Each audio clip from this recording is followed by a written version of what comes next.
y en este país que no se detiene tenemos una nueva presencia importante de migrantes, de personas que entraron al país sin documentos migratorios y que están prácticamente varados en la frontera sur de México.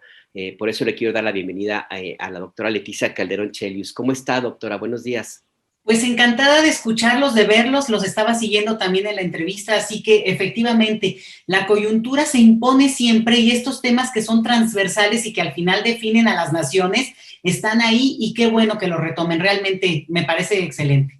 Al contrario, está conmigo Héctor Javier Sánchez, el doctor Héctor Javier Sánchez. Héctor, un saludote, un abrazo. Hola, doctora, ¿qué tal? ¿Cómo te va? ¿Qué dices? Igualmente. Así, con la doctora Leticia creo que somos primos de instituciones, porque yo estoy en el Colegio de la Frontera Sur, y que bueno, pues que te dedicas a esos temas de migración, porque es una de las poblaciones más vulnerables que tenemos, y pues ahora sí que a nivel mundial, nada más habrá que ver lo que pasa entre Europa y África, por supuesto la frontera que tenemos nosotros con Estados Unidos y la que tenemos aquí en la frontera sur con Guatemala, y desafortunadamente son de las poblaciones también más fácilmente estigmatizables, y pues ahora sí que dan pie a la xenofobia, ¿no? Toda esta serie de cosas que muchas veces, ahora sí que con la pues, visión muy corta que nos dan algunos medios de comunicación, es muy fácil estarlos, pues, ahora sí que denigrando, rechazando, etcétera, ¿no?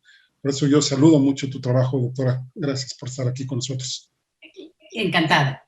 A sus órdenes. Gracias, doctora. Pues quisiera empezar con este tema que le comentaba en la propuesta de invitación que le hacía el día de ayer, doctora. Tenemos una presencia importante de migrantes provenientes de África y de Haití, sin contar, por supuesto, con todos los que llegan cotidianamente de Centroamérica. Y además, el gobierno de Panamá está en una medida, no sé si llamarle desesperada, doctora, pero tratando de contener los pasos ciegos de su región selvática con la de Colombia. Hay también miles de personas en la zona del Darién, en la zona de la frontera entre ambos países, a la espera de poderse mover hacia el norte, y ese norte es la frontera sur de México. ¿Qué está pasando? ¿Cuál es su mirada? ¿Qué análisis podemos hacer de esto que no sé si llamarle nueva ola de migrantes y las razones, consecuencias? ¿Cómo lo ve, doctora? Pues mira, en realidad yo creo que lo que estamos viendo es justamente el resultado de un periodo en que hubo una baja del flujo que tiene que ver justamente con el COVID, ¿no? Y que ahora, a pesar de que seguimos en pandemia, pues ya llegó un momento en que la gente desesperada, y no debemos olvidar que, bueno, hay razones muy concretas que expulsan a un sector de la población de manera desesperada, lo que llamamos migración forzada, que es la inmensa mayoría, sobre todo de este perfil, pero hay otra parte de migración que probablemente está igualmente con la necesidad de hacerlo, porque este tipo de migración solo así se explica, pero que podría haber esperado y que en este momento ya es como que la oportunidad, digamos, que están viendo. Recordemos que cuando inauguró su presidencia Biden, pues ahí hubo también un momento fuerte de movimiento migratorio visible, porque en realidad el proceso migratorio, y Héctor lo sabe muy bien viviendo en la frontera sur, no para nunca. Pero aquí el punto es más bien que estamos hablando de las políticas de restricción migratoria, y ese es el punto. Tú hablabas de países como Panamá, en su caso Colombia, que hizo un acto importante de regularizar o de abrir una oportunidad para que los venezolanos que están en su territorio, de casi 1 millón de personas, bueno, puedan tener cierto tipo de papeles que les permiten acreditar su situación y ya, digamos, instalarse para hacer la vida, porque la realidad es que la gente está ahí. Y lo que estamos viendo con eso es que excluye a otras nacionalidades, ¿sí? Bueno, en el caso nuestro, y ojo con esto, aunque han llegado grupos de otras partes, tú me preguntabas, por ejemplo, personas que vienen de África, que eso es algo que siempre ha ocurrido, pero no de una manera tan evidente como ahora, en realidad sigue siendo un número muy bajo. Claro que cada una de estas odiseas es una historia que contar, y que bien cuentan ustedes, realmente los celebro mucho, pero lo que tenemos es que 60% del flujo que hoy tenemos es concentrado en Haití y Honduras. Y eso es importante porque te habla, digamos, nadie tiene que ser ningún experto para saber que la situación en Honduras es difícil, es complicada en términos políticos porque además se acercan elecciones en ese país, y al mismo tiempo tenemos la situación ya histórica de Haití, pero que es muy probable que se recrudezca con lo que está ocurriendo en términos de asesinato de su presidente, ni más ni menos, ¿no?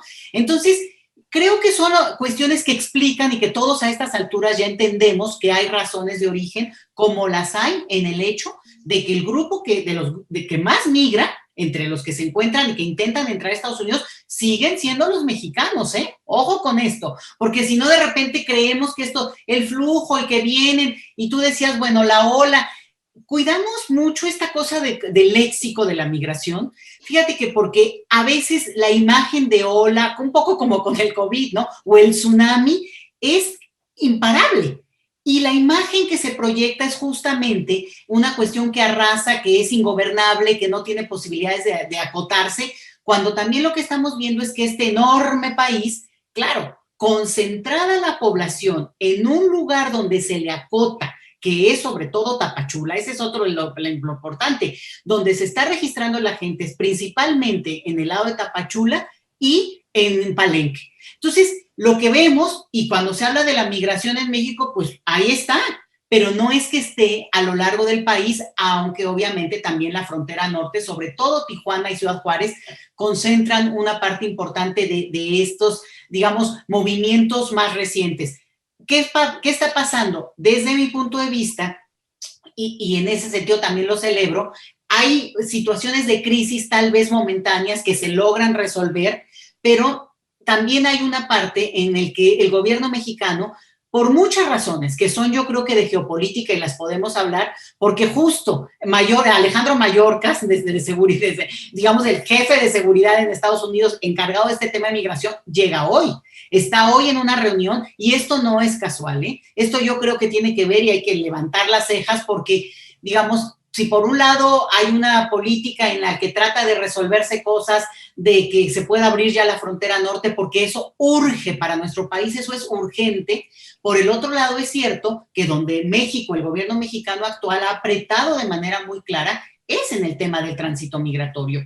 Y esto tiene que ver con una petición explícita del gobierno estadounidense, pues claro, en su disputa político-electoral interna, la llegada masiva de población a la frontera norte, pues hace ruido mediático que les afecta a los demócratas. Entonces, yo creo que este punto es central para la manera con que se negocia, digo, más allá de los acuerdos y de las cuestiones que convienen también al gobierno mexicano, porque esto tampoco lo podemos negar. Esto ya lo habíamos hablado y yo sí creo que hay una parte donde el propio gobierno mexicano toma una decisión pragmática y decide sí hacer este cierre importante, porque lo que tenemos es que se atrasan mucho los procesos, se detiene a la gente en la frontera sur, digamos, toda la parte del registro, que Comar ha avanzado muchísimo y sin embargo sigue habiendo muchísima gente a la espera, primero de que se les reciba su solicitud y luego que ya concluya ese trámite que puede durar años, ¿eh? Ojo con esto. En este periodo, solamente en estos últimos 2 años, se ha registrado muchísimo más porcentaje de todo lo que no se había registrado desde el 2013. O sea que realmente sí hubo un avance y sin embargo, y aquí está el dato, pues estamos viendo el mayor número de población moviéndose. Yo creo que podríamos decirlo que en nuestra historia, porque el año de mayor número de migrantes fue el 2019 y luego vino la pandemia. Pero ahorita por el número, y esto lo ha dicho también en repetidas veces las declaraciones que hace Comar de manera oficial, pues lo que estamos viendo es un número que se acerca a lo que ya vimos en el 2019, pero que vamos a la mitad del año. Entonces, esto podría estar rozando los 70,000 solicitantes o personas que se contabilizaron en ese año 2019. ¿Esto es una crisis? No lo creo.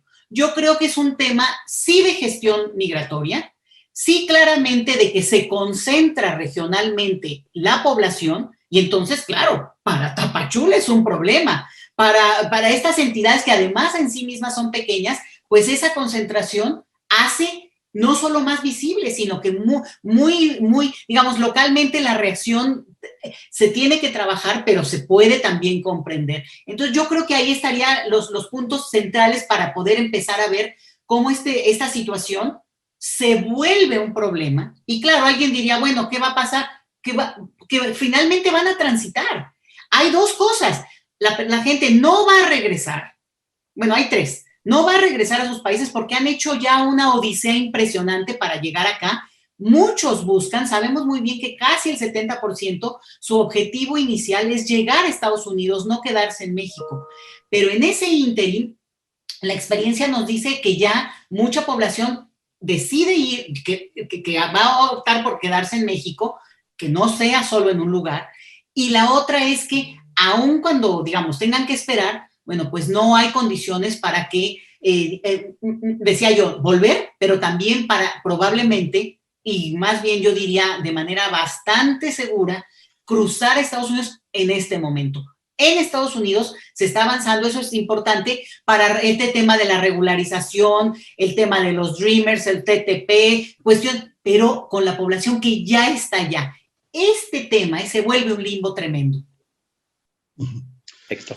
Sí, y doctora, has dicho cosas muy, muy interesantes. Yo quisiera preguntarte tu opinión, digamos, de la situación muy peligrosa que se tiene en Estados Unidos ahora con la presión que está haciendo, pues, desde los afines a Donald Trump y la culpabilización que se le está haciendo a Joe Biden precisamente de que, pues, ahora gran cantidad de contagios vienen precisamente por las puertas abiertas, entrecomillado, por supuesto, que está teniendo la política estadounidense en este momento. Eso me parece que ha dado una mayor estigmatización y mayor rechazo. ¿Cuál es tu opinión respecto a esta situación? ¿Crees que prosperen este tipo de presiones para que haya un mayor cierre de puertas en Estados Unidos? Y en segundo, también hay que decirlo, ya lo mencionabas, ¿no? Me parece que es insuficiente los esfuerzos que se han hecho tanto en México como en Estados Unidos y que pues eso nos ha llevado a crisis humanitarias desde los menores de edad, bueno, desde los niños y adolescentes que están en unas condiciones también terribles, desde la separación de familias que hubo, por ejemplo, con Donald Trump. ¿Cuál es la visión que tienes ahora o cuáles son los datos? Ahora sí que a veces tú tienes otros datos de cómo se encuentran las cosas ahí en estas poblaciones que, insisto, ¿no? Son muy marginadas, son muy vulnerables y desafortunadamente pues nunca lo suficientemente atendidas. Así es, mira, el primer punto que tiene que ver con Estados Unidos, yo creo que estamos en una situación que sí es muy peligrosa. Para mí, el cierre de la frontera que se mantiene, y ya hoy Marcelo Ebrard decía que no quería levantar ninguna ilusión de nadie, pero que no veía probable la apertura del 21 de agosto como se había anunciado, y se anuncia así cada mes. Y yo creo que tiene mucho que ver con este tema, porque justamente Estados Unidos está apretando en ese punto, no tanto por la cuestión transfronteriza, que tiene sus costos y tiene efectivamente sus impactos brutales para la vida de la población local, pero es el otro punto de la política, y ahí entra la parte de Texas, por ejemplo, un gobierno pues bastante, podemos decir, cerrado, muy xenófobo, que aprobó además este seguimiento y persecución y de identificación de población que podría parecer latinoamericana, vamos a decirlo así, generalizando, porque podría tener COVID.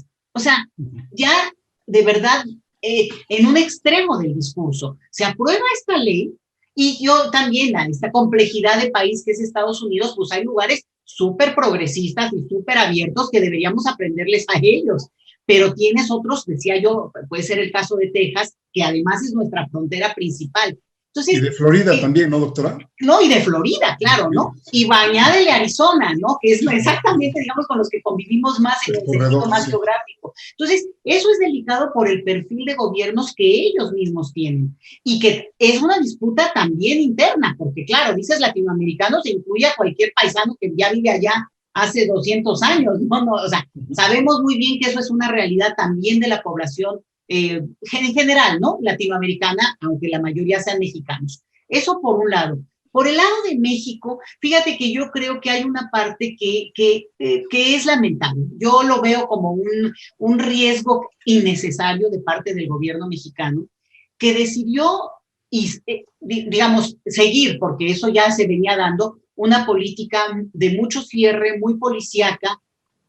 Digamos, seguirían algunos protocolos o lo que tú quieras, pero que al cerrar esta cuestión de la transparencia, al no permitir la interacción con sea sociedad civil, sea con otros órganos inclusive, dentro del propio gobierno, no han permitido que este tema sea acompañado de una manera como que dé señales de los cambios planetarios que vienen para un país como México, porque esto de que ahora llegue un porcentaje importante y que se empiece a sumar y que de esos muchos van a acabar quedándose en nuestro país, implicaría una nueva lectura social, cultural nuestra, para ir entendiendo lo que significa, no solo de rollo y de discurso de que la migración y qué interesante, y los españoles que vinieron en la época de los republicanos, no, sino el discurso contemporáneo para acotar la xenofobia y abrazar la hospitalidad, pero además cívica, ¿no? O sea, ahora sí como un derecho. Y aquí es el punto donde yo veo que ha habido una cerrazón, una incapacidad de entender que mucha sociedad civil que hace mucho tiempo viene acompañando estos procesos es más un aliado que un detractor. Claro, eso implica negociar y eso implica discutir, pero que, lo digo a propósito también de un reportaje excelente y una entrevista que oí con ustedes ayer, que tiene que ver con lo que ha pasado de incidentes y accidentes al interior de los albergues o centros de detención, vamos a decirlo así, sin usar eufemismos. Estaciones migratorias, doctora, es el término legal. Sí. Exacto. Y ahí el problema es que ha habido prolongación de periodo que legalmente está estipulado para detener a las personas y condiciones que no son las que México ha firmado como, digamos, miembro de la Orquesta Internacional en el tema de miles de cosas, pero en el tema migratorio sobre todo. Entonces, sabemos que ha habido casos extremos que están por aclararse. Yo también creo que ese es un punto que se tiene que revisar en todos los casos que se están ya imputando a la autoridad por omisión o por acción. Y me refiero a casos de personas que han fallecido al interior de estancias migratorias o de personas que están declaradas como desaparecidas en el tránsito migratorio, lo cual desafortunadamente creo que ya a estas alturas a los mexicanos ni siquiera nos sorprende porque no tiene que ver con nacionalidad, aunque lo incremente la vulnerabilidad de esta cuestión de la nacionalidad sin lugar a dudas. Y ahora si agregas el hecho de que fuera personas haitianas, pues aún más por una cuestión francamente racista. Entonces, sí, lo que me parece es que hay una cuestión donde no ha habido la capacidad, y yo de verdad lo digo porque, bueno, acompaño las labores que se están haciendo en muchas cosas, pero en el tema migratorio sí me sorprende que incluso comprendiendo el pragmatismo y lo que hay detrás, porque venimos de la era de Trump, donde realmente el jaloneo fue difícil y haberlo pasado sin más razones creo que tiene su mérito, y sin embargo, no puede ser que esto lleve a una política totalmente obscura y una política de cerrazón en la que de repente nos enteramos de cosas y en la que sí hay capacidad del gobierno mexicano. Les voy a decir en qué. Simplemente hay una necesidad de relocalización de población en términos laborales que podría beneficiarse de ese flujo migratorio. Esta gente está huyendo. Su primer, digamos, necesidad es seguramente resolverlo inmediato, pero lo siguiente es trabajar. Y la mejor cosa que le puede pasar a un país es que la población que llega es que pueda trabajar, porque entonces se puede hacer cargo de sí misma, aún con lo precario que sea el empleo tal vez de bajo salario que pueda tener, pero empieza a ser una solución más que digamos que una carga social, cuando justamente lo que tienes es eso, gente hacinada en lugares donde además sobrepasan la capacidad, como ocurre ahí. En el caso de Tapachula es el que se conoce más por estas condiciones, pero ocurre a lo largo de muchas de las estancias migratorias en el país. Sí, esto es... Sí. Adelante, Héctor. Perdón, Alberto, perdón, es que Leticia tocó temas súper interesantes, súper importantes. Por ejemplo, el tema laboral, ¿no? Ahora que hablas de necesidades, ¿no crees tú que, independientemente de la política que tiene el gobierno mexicano, que habría que pues, revisarla, ¿no? Desde una política yo me acuerdo de que el ofrecimiento de visas de trabajo, etcétera, hasta la cerrazón, bueno, tener gran parte de la Guardia Nacional aquí en Tapachula, porque finalmente, bueno, pues fue la presión de Donald Trump de subir los aranceles hasta un 30%, si mal no recuerdo, y que pues, nuestra economía depende en un 80% de ellos, ¿no? En niveles locales, cada vez veo yo desafortunadamente que está aumentando la xenofobia. Incluso, bueno, pues, fue un escándalo cuando se roció a varios migrantes para que no tuvieran COVID, ¿no? Y pocas veces nos ponemos a pensar, digamos, las condiciones. Tú mencionabas Haití y Honduras. Haití es un país que actualmente tiene 0% de vacunas COVID. 0. sea, no tiene vacunas COVID, ¿no? Y bueno, ya ha sido, pues ya mencionaba sobre el asesinato del presidente, pero la pobreza que ha tenido con pues, la devastación por terremotos, etcétera, pues ha hecho que el país esté en unas condiciones terribles, ¿no? En el caso de Honduras, nos quejamos nosotros, ayer mencionábamos las tasas de asesinatos de México, las más recientes cifras estamos en 29 por 100,000 habitantes. Bueno, es que Honduras anda alrededor de los 100 por 100,000 habitantes, ¿no? Sí, condiciones de asesinatos muy fuertes que se dan allá, de inseguridad, pues que no la vemos, ¿no? Y sin embargo, me parece ser que en México hace falta algo que le dé a la población de aquí, pues que no nos genera la percepción de que nos vienen a quitar empleos, que no nos vienen a quitar oportunidades, porque ese es justamente uno de los aspectos que ya aquí en Chiapas se ha visto incluso con colegas ya con niveles de doctorado, de maestría, etcétera, que adoptan este discurso, ¿no? Así, no, pues como si aquí no podemos darle trabajo a los mexicanos, ¿cómo se les va a dar trabajo a los migrantes? ¿Qué opinas al respecto, Betty? Fíjate que yo creo que ese es un punto muy importante y a mí me ha tocado verlo en otras partes. Por ejemplo, hubo un momento en que hubo una crisis en Brasil, en la frontera, que llegaron igual, 100,000, en un fin de semana, 100,000 venezolanos llegaron a la frontera norte de Brasil. Entonces, un escándalo tremendo, pero claro, en el momento en que tú tienes esa concentración de población, no se justifica, porque ahí hay todo un trabajo que hay que hacer también en términos locales, pero también yo creo que ahí es donde están parte de las soluciones. Uso este ejemplo de Brasil porque, claro, ¿qué hicieron? Despresurizar y empezar a mover a la gente a otras partes, porque la concentración es enorme. Si tú me dices, es que, y ni lo dudo, porque la situación en regional, sobre todo en el caso de Chiapas, pues es también muy precaria. No veo de dónde pueda la gente tener una condición distinta a la que lo tienen ya incluso los migrantes, en muchos casos. Pero lo que sí creo es que, por un lado, está permitir que la gente, pues, ahora sí que pudiera intentar, por un lado. Pero la otra es sí intentar esta cuestión de una política que mueva a la gente y que no concentre esta cantidad de población en un solo lugar, en una estación además, porque al final una estación, digo, cualquiera que nos escuche lo entenderá. Cualquiera de nosotros, después de 4 horas de estar a la espera de poder irte a otro lugar donde tú no quieres estar, ya hay una sensación de estar preso. Y eso es lo que pasa con la gente que, repito, no son criminales, son ustedes y yo, cualquiera de los que estamos, digamos, en una situación que tuviera que optar por algo tan grave como es una migración forzada. Entonces, sí creo que el gobierno mexicano es muy difícil aceptarlo, pero implica reconocer, primero, que no van a poder detener un flujo que es histórico y que se ha dado, y que las condiciones es verdad que han cambiado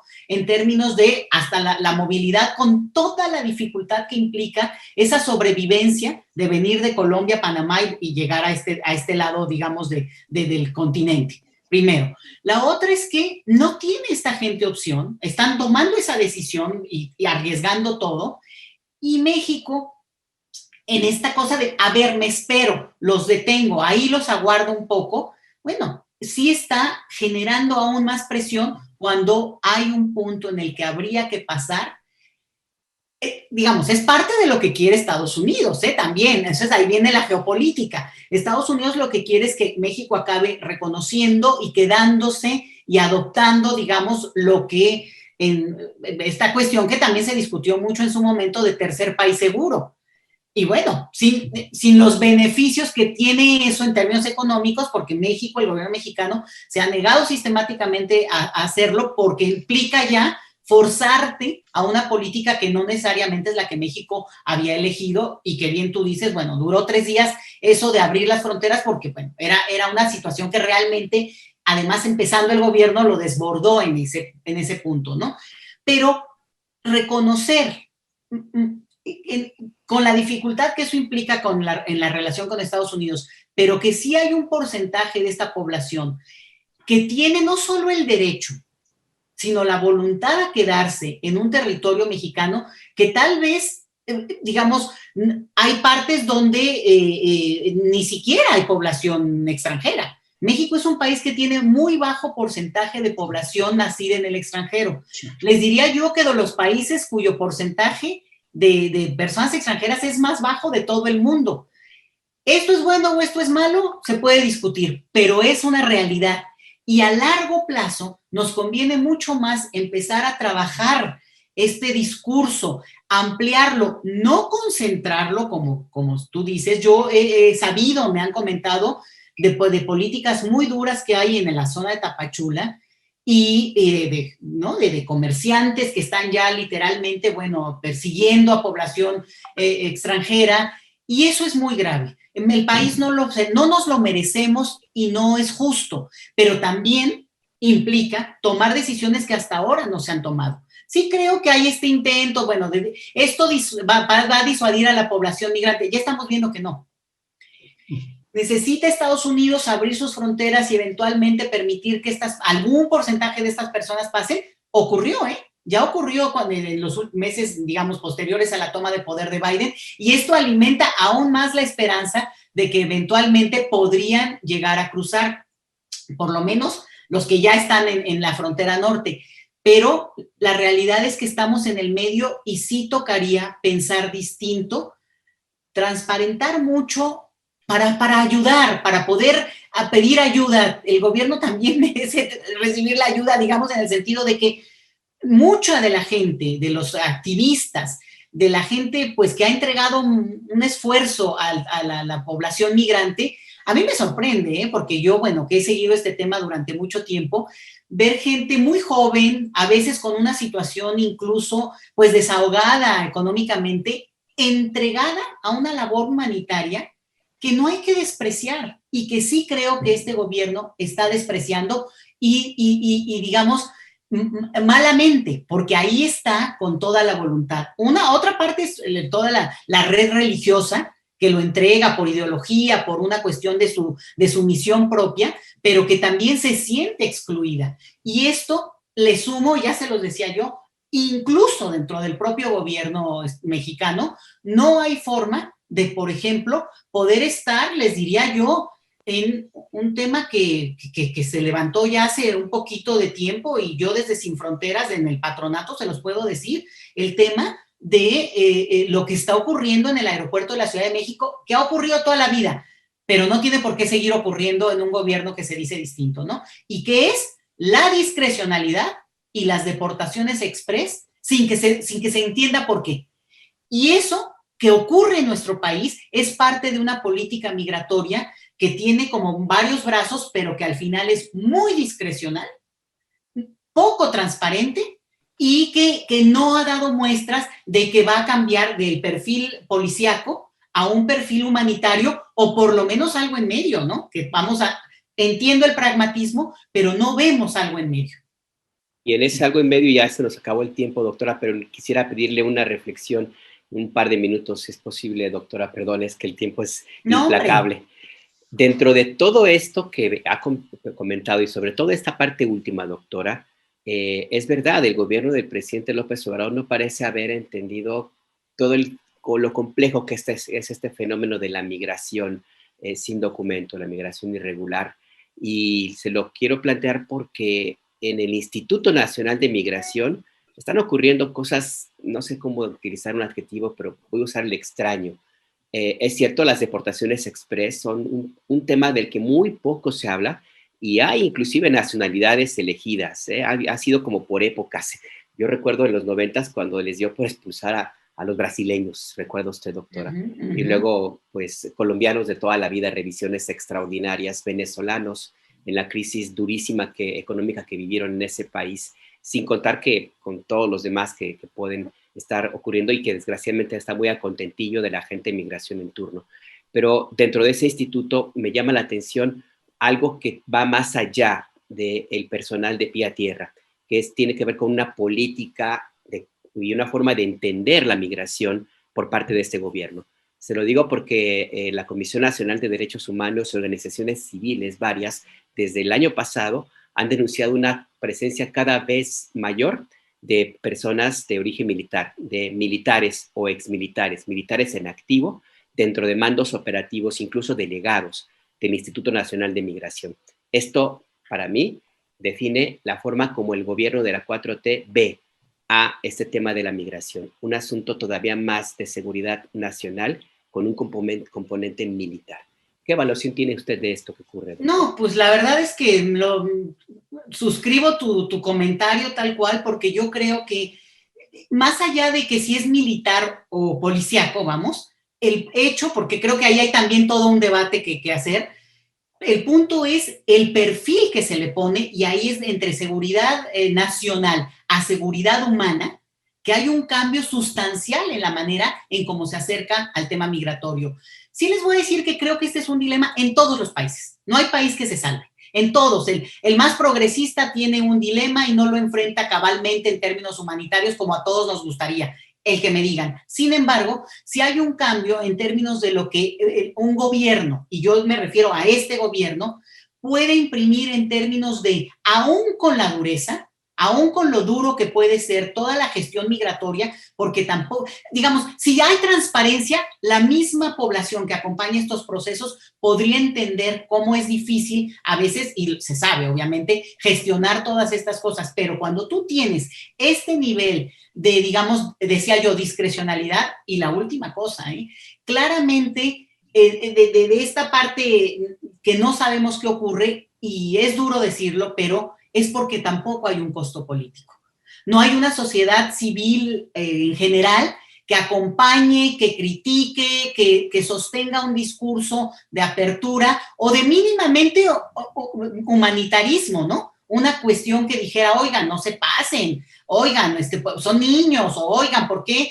O sea, ¿por qué esta gente no puede simplemente transitar y que intente cruzar Estados Unidos si ese es su objetivo? Vamos, ¿no? Que sea problema de Estados Unidos. Claro, ellos no quieren eso, ¿verdad? Pero, ¿me entienden? Porque la sociedad en general en México, y con eso empezó esta entrevista y con eso cierro también, Alberto, tú tienes razón, reaccionamos a la coyuntura, al tema, al momento estelar de cuando la migración se pone ahí digamos, a las 10 de la noche en todos los canales.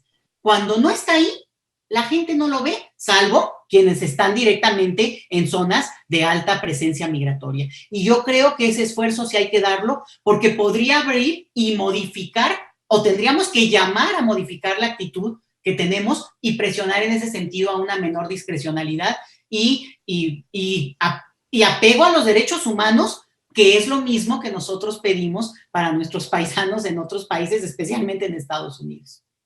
Siempre me quedo picado cuando converso con usted, doctora, pero el tiempo ya se nos acabó. Le quiero agradecer que haya dedicado unos minutos a conversar con nosotros y con la audiencia de Momentum. Y pues esto no se acaba y espero que pronto podamos conversar. Ojalá que con un poco de menos problemática en el torno del tema, pero bueno, pues ahí está. Hay una visita de alto nivel de Estados Unidos a México hoy mismo, que está muy enfocada en un tema que creo que es importante que no lo soltemos, doctora, que es la securitización de las fronteras, que a pesar del discurso y la bonomía que puede proyectar en su imagen Joe Biden, él es un personaje, un político hecho en la realpolitik estadounidense, donde la seguridad de sus fronteras y la mirada con un tinte de seguridad nacional hacia el otro, hacia el extranjero, hacia el migrante, es la norma. Así es que, pues, doctora, muchas gracias. Tal cual. Hasta luego. Gracias, Alberto. Héctor también. Nos vemos. Gracias, Leti. Hasta luego. Estén muy bien. Gracias.